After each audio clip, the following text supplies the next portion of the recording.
اور حسد کبائر میں سے ہے۔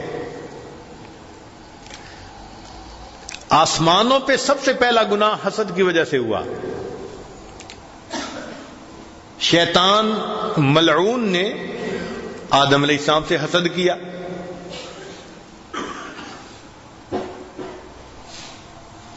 اور گناہ کا مرتکب ہوا۔ تو حسد کی وجہ سے آسمان پر پہلا گناہ ہوا، اور حسد کی وجہ سے ہی زمین پر سب سے پہلا گناہ ہوا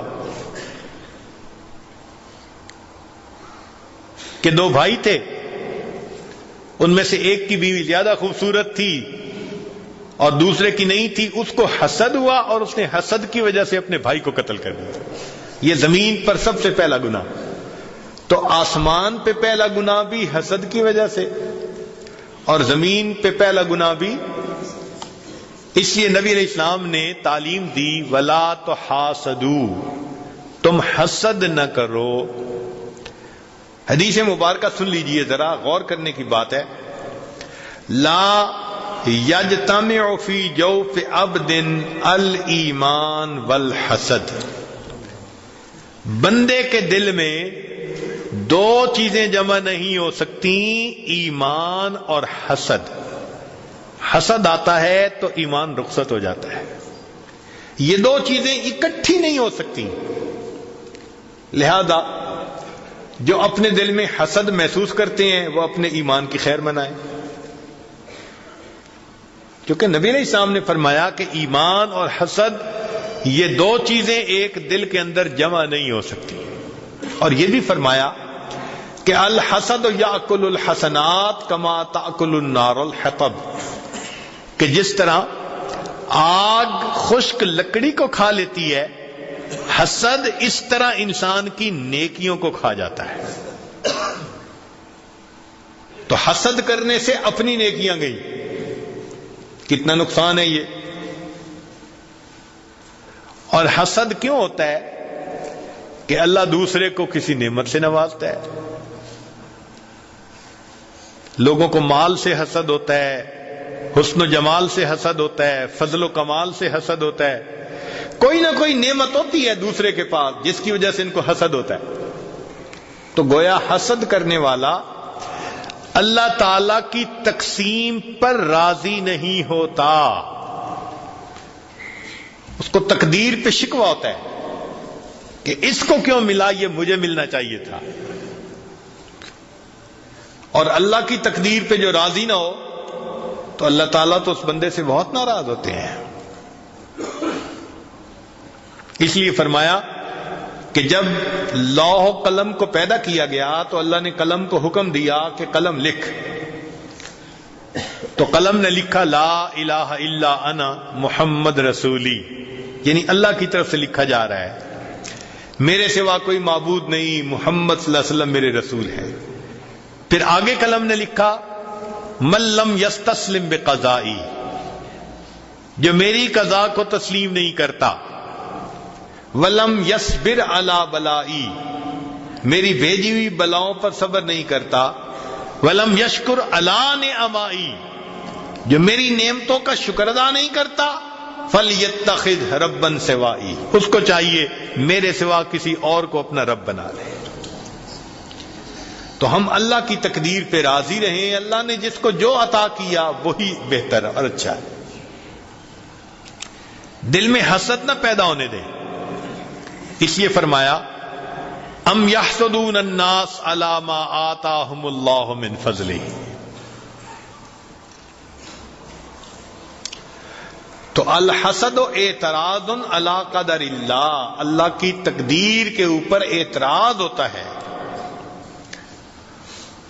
اور عجیب بات دیکھو کہ حسد کا انجام کیا، للہ در الحسد ما اعد لہ بدا لصاحبہ فقتلہ، کہ حسد جس بندے سے شروع ہوتا ہے اسی بندے کو قتل کر کے رکھ دیتا ہے۔ حسد والا اپنی آگ میں خود جلتا ہے نا، جس کو اللہ نے نعمت دی وہ تو مزے کی نیند سو رہا ہوتا ہے، تو حسد والا جاگ رہا ہوتا ہے نا، یہ تو کروٹیں بدل رہا ہوتا ہے نا، اس کو بے چینی ہوتی ہے۔ اس لیے کسی نے کہا بحسدنا نطعم الحم لحومنا، حسد کی وجہ سے ہم اپنے غم کو اپنا گوشت کھلاتے ہیں. بحسدنا نطعم الحم لحومنا، حسد کی وجہ سے ہم اپنے غم کو اپنا گوشت کھلاتے ہیں. وَنَسْقِي الْفَمَّ دِمَاؤُنَا، اور اپنے منہ کو اپنا خون پلاتے ہیں. وَنُوَزِّعُ نَوْمَ جُفُونِنَا عَلَى الْآخَرِينَ، اور ہم اپنی پلکوں کی نیند کو دوسرے لوگوں میں تقسیم کر دیتے ہیں. ہم جاگ رہے ہوتے ہیں اور دوسرے میٹھی نیند سو رہے ہوتے ہیں. تو حسد کرنے کا کیا فائدہ؟ اس لیے حسد کی نگاہ سے کبھی کسی کو نہ دیکھیں. فلا تراقب بعین الحسرت او الفضول ما عند الاخرین فانه یورث الحسد. اس کا علاج کیا ہے؟ اس کا علاج ایک تو ہے کہ انسان دعا کرے. کون سی دعا؟ حسد کی ریمیڈی، جس کو کہتے ہیں نا ریمیڈی، کہ بھئی اس دوا کے استعمال سے جڑ سے بیماری ختم ہو جاتی ہے. تو حسد کی ریمیڈی حدیث مبارکہ میں ایک دعا ہے، اللہم ما اصبح بی من نعمت او بعہد من خلقک، اے اللہ جو نعمتیں آپ نے مجھے عطا فرمائی یا اپنی مخلوق میں سے کسی کو عطا فرمائی، فمن کا، وہ آپ کی طرف سے ہیں، وحدک، تو ایک ہے، فلک الحمد، اللہ تیری تعریف بیان کرتا ہوں. جس بندے نے دوسرے پر نعمتیں پانے کے بعد، دیکھنے کے بعد اس دعا کو پڑھا، اللہ اس کو علم حسد کے جراثیم سے محفوظ فرما دیتے ہیں. حدیث پاک کی دعا ہے نا. جیسے آج ویکسین ہوتی ہے نا کہ ویکسین لگا لو ٹی بی ختم، ویکسین لگا لو ہیپیٹائٹس نہیں ہوگا، فلاں نہیں ہوگا. ہاں، یہ حسد کی ویکسین ہے جو اللہ کے پیارے حبیب صلی اللہ علیہ وسلم نے عطا فرما دی، کہ جب کسی کے پاس جمال دیکھو، کمال دیکھو، مال دیکھو، کوئی بھی نعمت دیکھو، حسد نہ کرو. یہ دعا پڑھ لو، اس دعا کی برکت سے اللہ حسد کے جراثیم کو اندر پیدا ہونے سے محفوظ فرما لیں گے. اور بعض احادیث میں یہ دعا کہ جب انسان اپنے اندر حسد محسوس کرے تو کہے اللہم انی اعوذ بک من شر نفسی. شیطان بھی حسد پیدا کرتا ہے اور نفس بھی حسد پیدا کرتا ہے. تو دعا مانگے تو اللہ تعالی حسد سے بچائیں گے. ہمارے مشائخ نے اس کو بڑا آسان بنا دیا. حسد کا علاج بڑا آسان. کیا؟ کہ جس سے حسد محسوس ہو انسان اسی کے لیے دعا مانگنا شروع کر دے. 40 دن نہیں گزر سکتے. ہمارا تجربہ تو یہ ہے کہ 3 دن نہیں گزرتے.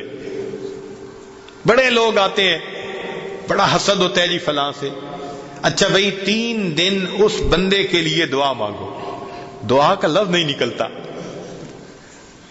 جس کے بارے میں دل میں اتنا کینہ، اتنا حسد، اتنا بغض، اتنا دل بند، اس کے لیے دعا کہاں سے نکلے؟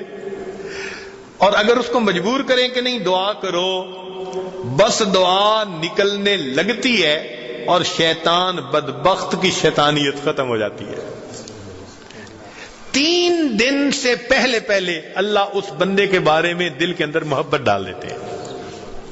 یہ مجرب نسخہ ہے، استعمال کر کے دیکھیں.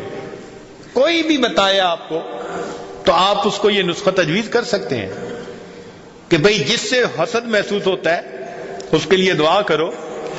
3 دن سے پہلے اللہ حسد کی بیماری کو شفا عطا فرما دے.